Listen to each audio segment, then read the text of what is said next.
So we are here again today with our repeat guest, Sofia Celi. Sophia, you're a cryptographer for the Brave browser, and you have a whole lot of other irons in the fire as well. And I think we're here today to talk about a couple of those other irons and how they kind of interweave with each other, right?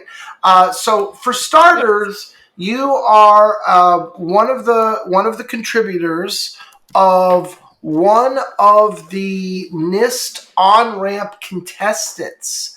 So this is fascinating to me. I've never had an inside look at being a NIST on-ramp or NIST cryptography contestant before, and I'd love to talk about this. I don't even know where to start. Let's start with, so what is your candidate, and why, how, where does it fit into the ecosystem? Why do you think it's important and viable?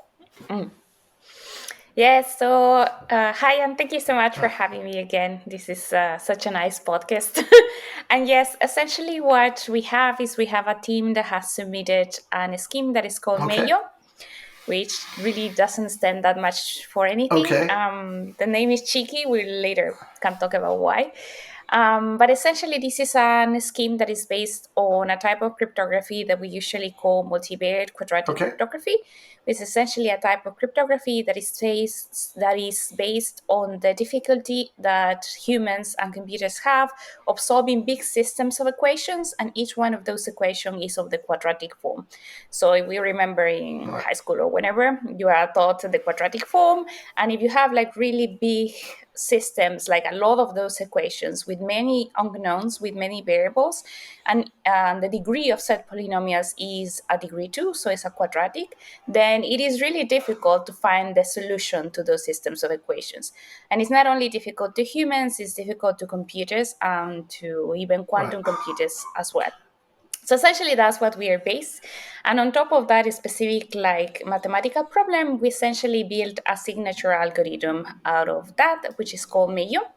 MAYO is based in another signature scheme that is called unbalanced oil and vinegar, because in unbalanced oil and vinegar, you have some of those variables we're going to call the oils, and others we're going to call the vinegar, so they don't mix. But because we also add a whipping parameter in our scheme, we call it MAYO, because if you mix it and whip it, you have there MAYO. You go. Yes. So that's why it's called MAYO. But it's essentially that, a scheme based on this difficult problem, and also based in this kind of like really old scheme that is called unbalanced oil and vinegar. And you guys obviously made the first cut. You're still in the competition. Yes. Why, without getting too mathy, because we're not a cryptography, we're a PKI podcast. Why are you optimistic about MAYO and this approach? And how come you guys decided to create and submit this candidate? Yeah, so one of the current purposes of this specific second part of the competition from NIST is that they wanted to have more diversity of candidates. And also they wanted to have candidates that had some sizes that were maybe, or computational times that were less than the currently chosen candidate for standardization, so less than MLDSA. And it turns out that we are a scheme, we arrived kind of like at that. First, we're based on a different mathematical assumption, because again, we're based in multivariate quadratic cryptography, not on lattices. And we also arrived to some nice parameters that are like sometimes better to be used in the network itself. So for example, MAYO 2, I think, has a signature size of 186 bytes. Which is great for some of the networks. So in this case, what we try to create is a scheme that could easily fit in one of the TCP packets, so it could be easily used by TLS, for example. And that's usually the core idea of this competition, to present the schemes that have like different security assumptions, and also that maybe can be better integrated into the networks of today. Right. So, I mean, we've heard a lot about the trouble implementing the existing winners that, we had Bas Vesterbond on here, and he explained that, well, everything broke, right? And it feels like if there are candidates in the on-ramp now that don't have that problem and are deemed to be equally cryptographically secure, do those wind up being superior than the ones we've actually standard on? And do we have to go through a process of swapping them out again? Like, what's in front of us with this? Yeah, so that's an interesting question that currently has been the question debated at the IETF. If we should just wait at the end of the competition of this ongoing new NIST post quantum competition, or if we just directly start implementing MLDSA. Some participants of the industry has indeed moved towards actually implementing MLDSA, while sometimes the debate and the current state at the IETF is kind of to wait a little bit on the NIST post quantum competition on the second one and see what comes out of it. Because it's true that some of the candidates that currently are standardized do have some sizes that maybe are not great for network protocols, or sometimes they are difficult to implement because they require floating point arithmetic, so they're a little bit more complicated. So at least it is the thought of the IETF to still wait a bit on the post-quantum competition and see at least, I don't know, around round 3, 4, what is actually looking as a good candidate to How long is standardize. a bit? Yeah, we don't know exactly. Well, we don't know in the future how long exactly it will take. I do have heard some rumors that maybe it will take longer because these are candidates based on kind of like really different assumptions sometimes. But currently, it has been maybe 2 years, I think, at most, that we have been part of this competition, of this second Right. round. Yeah, that's how long you've been in the competitions. I mean, it feels like a couple things. One is you feel like the industry is really gearing up, right? There's been a lot of attention on this, even just since the last time we spoke. You see it all over the Yeah. media. There's much more going on. Every large enterprise seems to have an effort today to start gearing up for PQC. It feels like the world woke up. Yeah. And also at the same time, we got these deadlines from NIST that aren't very far away. 2030 is not far away at all. And I guess the question I'm asking, and I'm sure you guys debate this in the IETF, is can we afford to wait a bit? So currently the state is that we can afford to wait at least for the authentication because there's not much of a clear attack in there, meaning in the confidentiality part, in the KEMs or Yeah. in the, whatever you want to call it. Essentially what you have is an adversary can be storing all of these ciphertexts and later decrypt them all Right. once a quantum computer comes. That problem we actually don't have as high as that degree in the authentication part. The problem that we have there is mostly to put all of the parties together and try to migrate them all.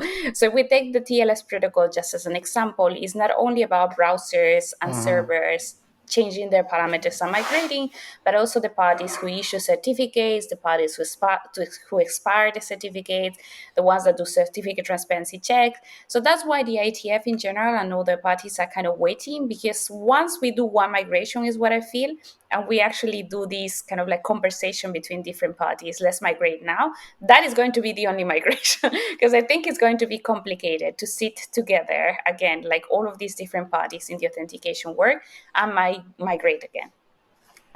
Sophia, the authentication, I love the way you said it. We've heard this now multiple times. It is going to be the final shoe to drop for all of us. I'd like to switch to something that's more upfront, which is on the key exchange mechanisms. And I know that you have been working on KEM TLS. We talked just before this podcast about your involvement with that. I would love to hear where that debate is at right now, because that's more upfront. Yeah. So one of the protocols that we eventually also proposed to the IETF is to kind of like change a little bit how TLS work and the TLS 1.3 handshake currently works.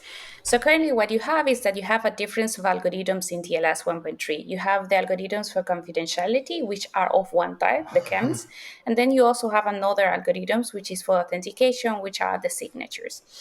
Our idea with KEM TLS is to not have kind of like this differentiation, but rather to use KEMs for both achieve confidentiality and also for achieving authentication. In this case, what essentially you end up with is then with a protocol that uses kind of like one algorithm, which sometimes is great for an implementation perspective. And also you using KEMs, which in general, at least in the lattice world, they have like a smaller kind of parameters with compared with the signature counterpart. So that was kind of like our proposals. If you want to slightly change the handshake and maybe pay by having a half of a round trip that you're paying because you are adding half of a round trip to the TLS handshake, then maybe you can use something as KEM TLS. From what I understand currently at the IETF, this is a protocol that is currently still very nice and people are interested in terms of IoT devices or devices that are very constrained, in which putting any kind of signature will be complicated because it is too much. So perhaps for them it's actually indeed a good proposal. But for general TLS 1.3, we think that maybe it will not be the best proposal because you are paying with half of a round trip that you're incurring at the network layer.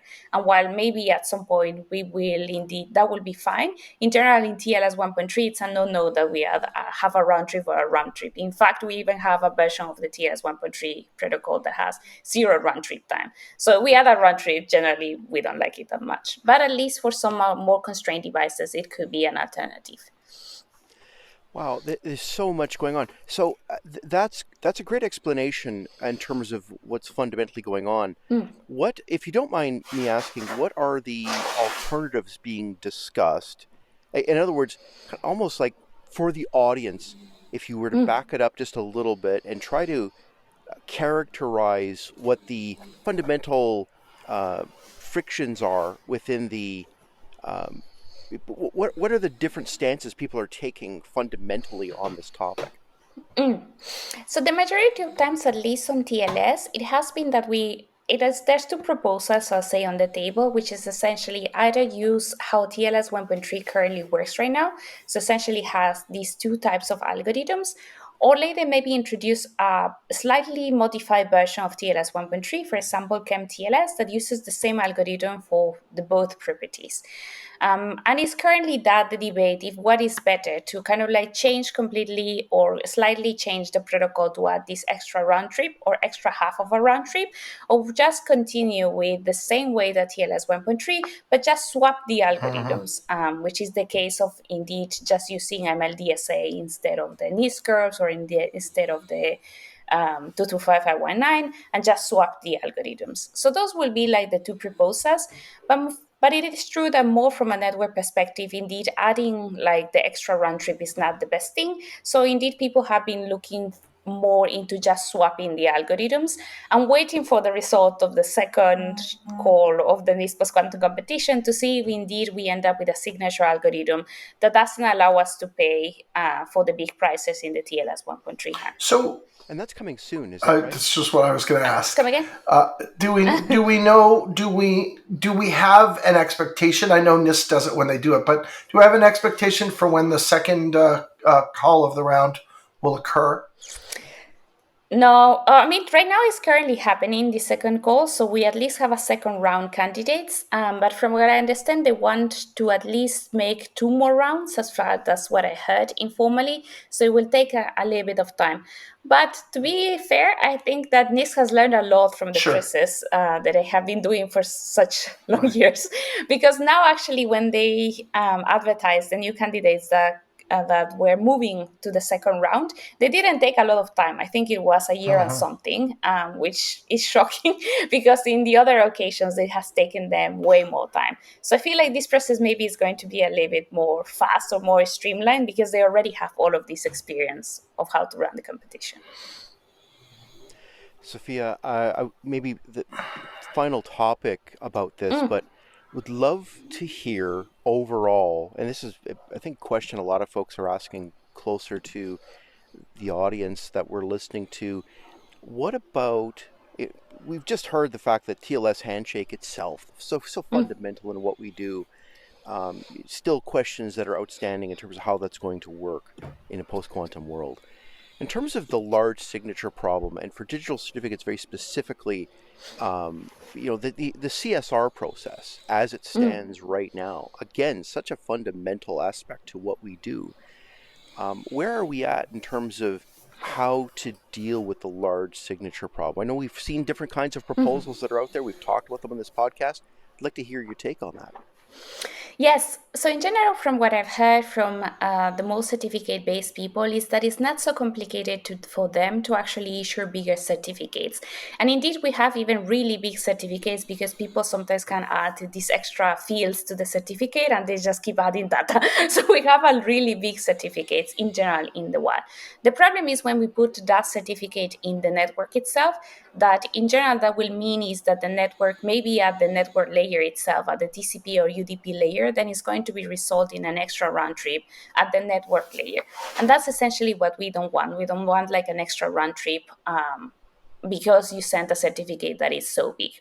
But in general, I do feel that there needs to be a lot of research on that area to specifically know what a specific type of extra or bigger certificates can be handled. Because from the browser perspective, from the web perspective, we often do load websites that have like a lot of data that take forever. Like some websites that for whatever reason, they send a lot of JavaScript and you have like this really, really big this really big data that is sent over the network. And to a degree, we haven't suffered that much. Not like saying that it's okay to send these really big JavaScript websites, but in general, there's ways that we can handle that at the browser and web level. So maybe it wouldn't be that much of an impact, but we do I've need heard that argument experimentation. before, and I guess the one response that I've always thought to that, maybe you can respond to this response because obviously you're more sophisticated about this than me, is, yeah, that's fine. For a human who's sitting in front of a monitor with our incredibly slow work and thought process, we don't really care about a 20th of a second. But when you start to imagine machine-to-machine communication in very volume and very large systems, that speed really matters, right? Yeah. And even though you and I, looking at our page loading, might not care, that doesn't mean that the systems that run our society don't care, right? Yeah. Yes. So exactly. So some specific systems are going to be much more sensible than others. In general, sometimes when websites are loaded, sometimes users indeed wait a little bit more time.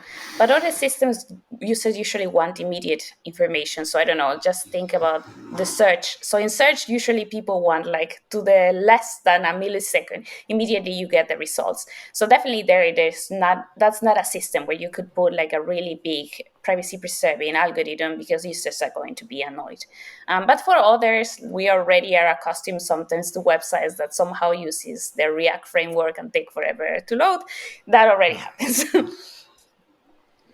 There's so much going on. So last time we spoke, one of the things that we had talked about with IETF was that there were a number of project groups that hadn't even spun up yet. I'd like you to characterize where is IETF in terms of, do you think that all of the things that need to be in place are actually in place now? Yeah, so at least at the IETF, from the confidentiality part of protocols, I'm very centered on TLS. A lot of things are actually happening. So there's drafts already around all of the post-quantum migration. One of them is almost completely done. It's the one by Douglas Estevilla, how to integrate the KEMs into the TLS 1.3 handshake. So those are moving along quite well. And the same even for some of the DNS groups. There's also some proposals into how to integrate KEMs, post-quantum KEMs into MLS, because MLS has a structure that really allows you to easily swap the algorithms. So even for MLS, we have something like that. The ones that really people are waiting are again on the authentication parts, because they're kind of like waiting to see the result of the second round, the second version of the NIST post-quantum competition. And the other ones that people are also still waiting are the kind of like working groups at the IETF that are kind of newish, I'll call them. So working groups on, for example, Privacy Pass, or sometimes when people propose zero knowledge proofs now at the IETF, or when they propose what usually is called fancy cryptography, which is all of this cryptography that gives you better privacy properties, but just currently right now are being standardized and adopted by the industry, so they don't even have like a concrete post-quantum path. They're just currently Fancy.